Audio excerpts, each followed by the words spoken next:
Bienvenue dans cette vidéo, on va voir ensemble aujourd'hui les 8 habitudes qui vous font grossir et surtout comment y remédier. Donc ces 8 habitudes qu'on va essayer de bannir et qui vous font grossir aujourd'hui, c'est surtout ces choses-là. Donc le fait de sauter le petit déjeuner, le fait de ne pas assez boire d'eau, le manque de sommeil, la junk food, donc tout ce qui est fast food, tout ça, bien évidemment le stress, les grignotages, la sédentarité et le sucre caché.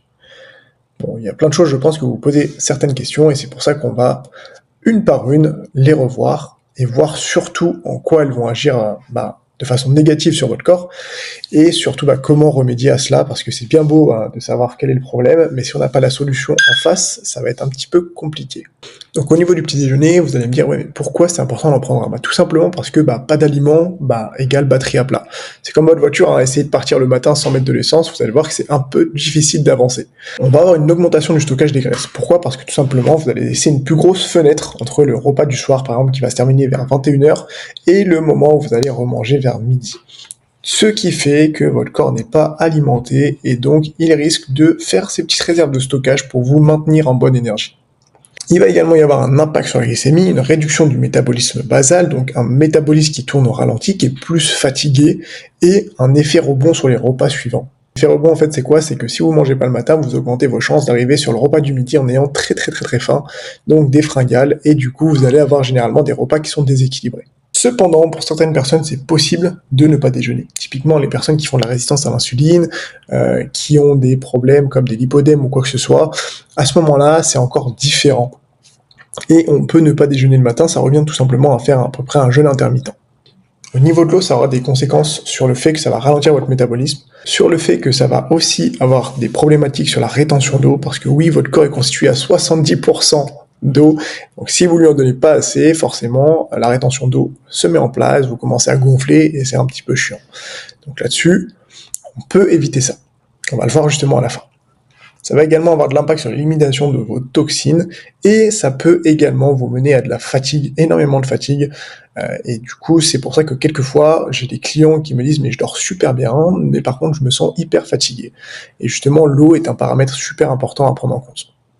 Niveau sommeil, et celui-là, ouvrez grand les oreilles parce qu'il est très important, et souvent sous-coté, parce qu'on parle beaucoup de nutrition, on parle beaucoup d'entraînement, généralement quand la perte de poids flanche, et pas assez de sommeil. En fait, le fait de mal dormir, ça va avoir un impact sur l'augmentation de la sécrétion de l'hormone de la gréline, qui est en fait l'hormone de la faim, et une diminution de l'hormone de la leptine, qui est l'hormone de la satiété.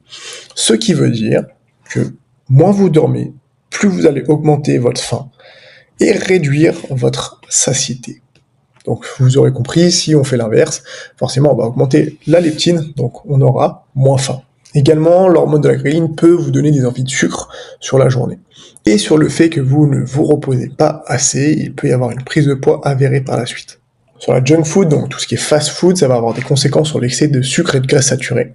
Car vous le savez sûrement, mais tout ce qui est fast food, type pizza, burger, ce que vous voulez, kebab, toutes ces choses-là, en fait, ont énormément de sucre et de graisse à l'intérieur, ce qui fait que forcément, on explose rapidement les calories, et je vous promets que c'est très facile d'arriver à 2500 ou 3000 calories.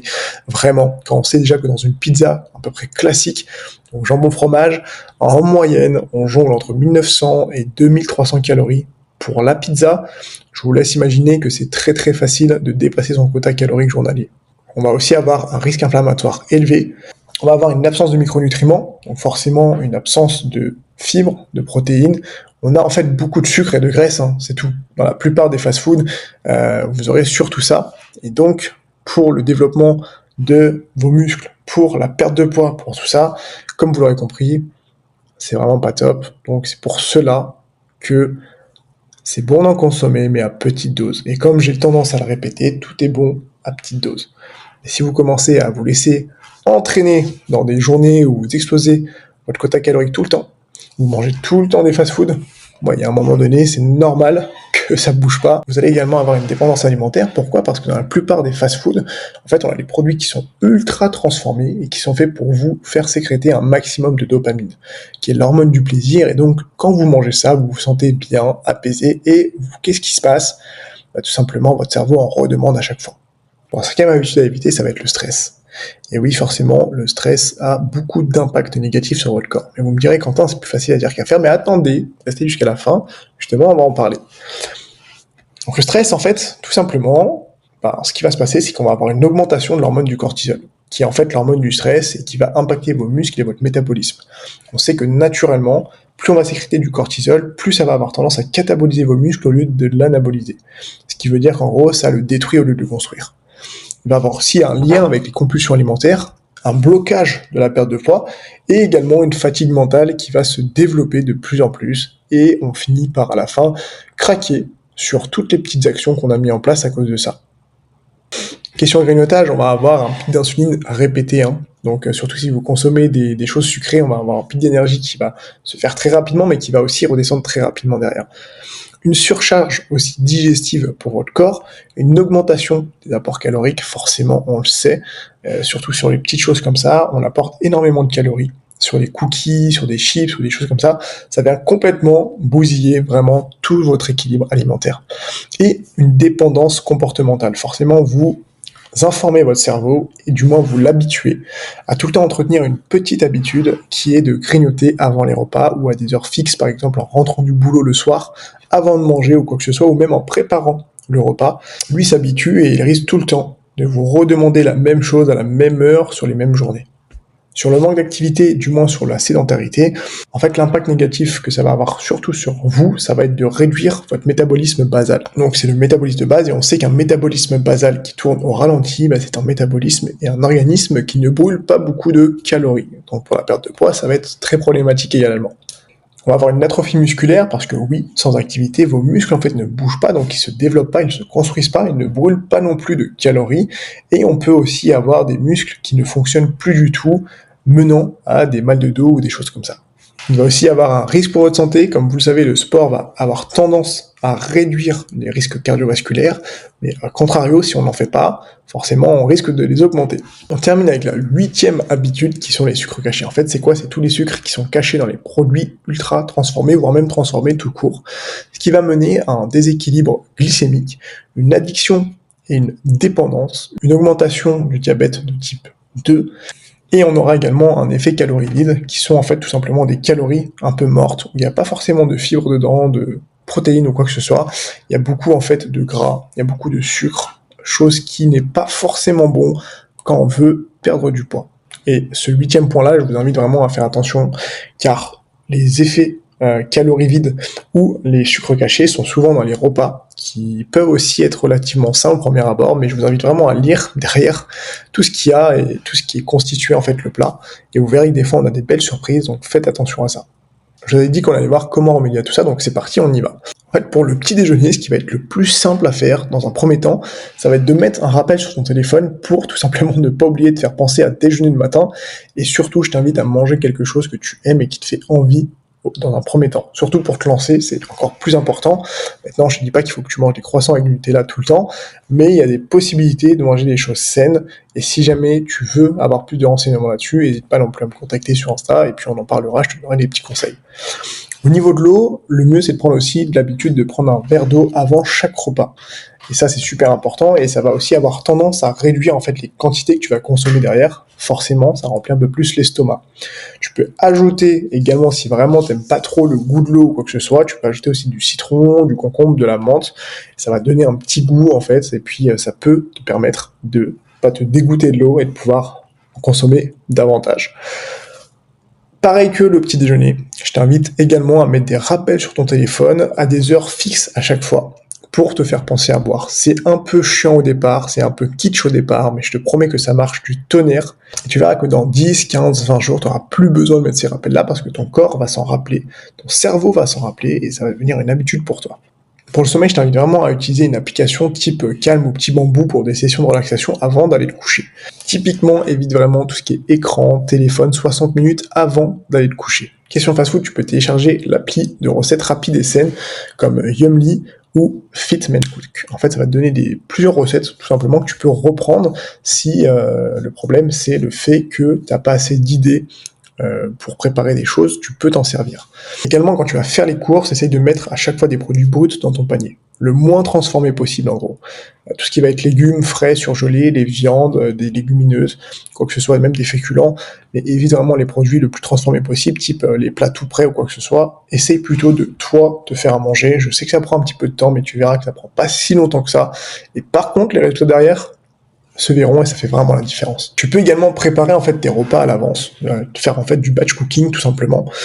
Ça après c'est chacun voit midi à sa porte. Moi je sais que je le fais tous les 3 jours, c'est-à-dire que je prépare mes plats pour à chaque fois 3 jours et ensuite je recommence à chaque fois. C'est super simple pour moi, ça me va, c'est mon organisation. Maintenant on est tous différents, voir aussi ce qui toi te correspond. Tu peux par exemple le dimanche te faire en fait 3 heures de batch cooking où tu prépares tous tes repas de la semaine. Si tu préfères, tu peux le faire aussi comme ça. Voilà, après à toi de trouver vraiment ce qui te correspond, mais je t'invite vraiment à faire en grosse quantité et à mettre des plats ensuite dans le frigo, voire même au congèle, parce que plus tu vas t'organiser, plus tes plats seront déjà prêts, moins tu vas avoir tendance à grignoter, moins tu vas avoir tendance à sortir dehors pour aller manger autre chose qui est forcément des choses qui sont pas très bonnes ou appeler Uber Eats ou des choses comme ça. Pour le stress, il y a un truc qui marche super bien. Moi, je l'utilise personnellement à chaque fois quand ça va pas. C'est le 4-7-8. En fait, tu vas inspirer 4 secondes, tu vas retenir ta respiration 16 secondes et tu vas expirer 8 secondes. Et en fait, tu essaies de te faire ça dès que tu sens que le stress monte, tu te poses tranquillement et tu te fais ce petit exercice de respiration. Ça marche vraiment super bien. Et si c'est pas déjà le cas, tu peux aussi intégrer une activité anti-stress comme le yoga ou la musculation pour venir apaiser et réduire ton taux de stress dans ton corps. Niveau grignotage, je t'invite à placer les collations à des heures fixes, par exemple 10h ou 16h. Et également, ce que tu peux mettre dedans, c'est typiquement le matin, tu vois, tu peux prendre un fruit type pomme, banane, orange, kiwi, ce que tu veux, avec des amandes. Ça passe super bien, c'est rapide et ça vient te caler. L'après-midi, tu peux varier également, tu peux prendre un yaourt nature avec une cuillère de graines de chia, tu peux rajouter également un petit peu de sirop d'agave aussi à l'intérieur si tu veux donner un petit goût un peu plus sucré, c'est possible. Pour l'aspect sédentarité, le truc qui va être le plus simple, ça va être d'utiliser un podomètre ou du moins une montre connectée et tu vas essayer de viser 8000 pas à 10 000 pas par jour. Attention, c'est pas grave du tout si t'es à 6 ou 7000 pas ou si au contraire tu te dépasses, c'est pas grave. Et je veux vraiment que tu te stresses pas pour ça parce qu'on voit un peu partout, oui, il faut faire absolument 8000, 10 000, non, on s'en fiche. Vraiment, ce qui compte, c'est que tu marches, que tu bouges, quoi que ce soit. Donc, l'essentiel, c'est que tu bouges plus que hier à chaque fois. Tu peux également placer des marches de 15 minutes après le déjeuner, typiquement ça marche bien aussi, et faire une session d'entraînement de 20 minutes à la maison typiquement, ou d'aller en salle pendant 40 minutes, voire même 30 minutes si au début c'est un petit peu long. Pour les sucres cachés, il y a un truc qui marche super bien et que moi-même j'utilise et que je donne aussi à mes clients, c'est de garder à proximité une barre de chocolat noir 70% pour calmer les envies de sucre sans exploser en fait tes macronutriments. Et ça c'est vraiment un truc redoutable, ça marche super bien. C'est vraiment too much, mais je te promets que quand tu vas essayer, tu vas te dire ok, je vais le faire plus souvent. Donc vraiment, je t'invite à le faire et à tester. Ensuite, si on rentre un petit peu plus dans les détails, je t'invite aussi à analyser à chaque fois les étiquettes sur tout ce que tu vas prendre, consommer, surtout quand tu fais tes courses. Et quand tu vois des choses comme sirop de glucose, maltodextrine ou sucre inverti, là, je t'invite à vraiment pas le prendre et à laisser ça de côté. Tu peux également transformer les aliments, en fait, transformer par leur version tout simplement naturelle. Typiquement un yaourt nature où tu viens rajouter des fruits dedans à l'intérieur au lieu de prendre directement un yaourt aromatisé avec plein de conservateurs et de produits transformés à l'intérieur. Pareil pour les sauces tomates, plutôt faire une sauce tomate maison plutôt que prendre une sauce tomate bien industrielle qui est pas bonne du tout. On arrive sur la fin de la vidéo, j'espère qu'elle t'aura aidé et si jamais tu as des petits oublis, n'hésite pas à la revisionner. Et si tu as des questions, n'hésite pas à me contacter directement en DM sur mon Insta, on en parlera et je te répondrai avec grand plaisir. Ciao, ciao.